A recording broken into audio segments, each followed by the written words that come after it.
నమస్తే welcome to four sides TV. రాజకీయ దురంధుడు కల్లకుంట్ల చంద్రశేఖరరావు గురించి ప్రత్యేకంగా పరిచయం చేయాల్సిన పని లేదు. ఆయన గులాబీ బాస్గా పాలిటిక్స్ ను శాసించారు. ఎప్పుడు బయటకు రావాలో ఆయనకు బాగా తెలుసు. ఎవరో ఏదో అన్నారని అస్సలు పట్టించుకోరు. ఏనుగు రోడ్డు మీద వెళ్తుంటే ఎన్నో మరుగుతుంటాయి, అవన్నీ పట్టించుకోవద్దు. దానికి ఉన్న వాల్యూ ఎప్పుడూ ఉంటుంది.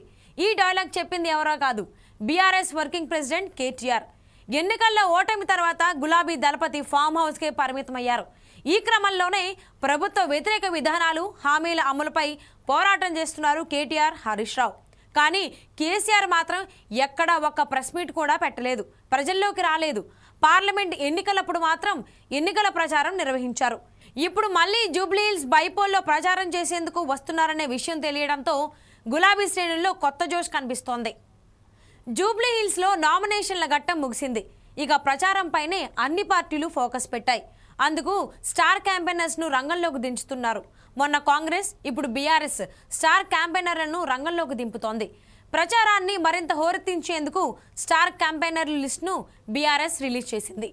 అందులో బీఆర్ఎస్ పార్టీ అధినేత కేసీఆర్ పేరు ఉండటంతో ఆ పార్టీ శ్రేణులు హర్షం వ్యక్తం చేస్తున్నారు. కేసీఆర్ ఎన్నికల ప్రచారంలోకి వస్తే ఈక్వేషన్స్ మొత్తం చేంజ్ అవుతాయని భావిస్తున్నారు. కేసీఆర్ అడుగు పెడితే గెలుపు కన్ఫామ్ అని పార్టీ కార్యకర్తలు, నాయకులు ధీమా వ్యక్తం చేస్తున్నారు. మాజీ మంత్రులు, ఎమ్మెల్యేలు ఇలా 40 మంది పేర్లతో కూడిన జాబితాను ఈసీకి అందజేసింది బీఆర్ఎస్ పార్టీ. ఈ లిస్టును ఎన్నికల కమిషన్ ఆమోదించింది.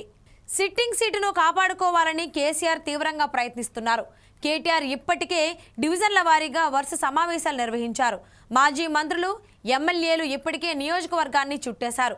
బీఆర్ఎస్ అభ్యర్థి మాగంటి సునీతకు మద్దతుగా కేసీఆర్ రోడ్ షో నిర్వహిస్తారా లేక బహిరంగ సభ నిర్వహిస్తారా అనేది త్వరలోనే తేలనుంది.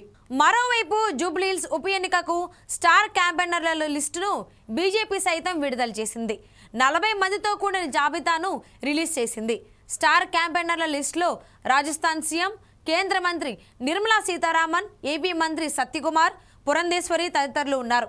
ఇక జూబ్లీహిల్స్ బీజేపీ అభ్యర్థి లంకల దీపక్ రెడ్డి గెలుపు కోసం ఆ పార్టీ సర్వశక్తులు ఒడ్డుతోంది.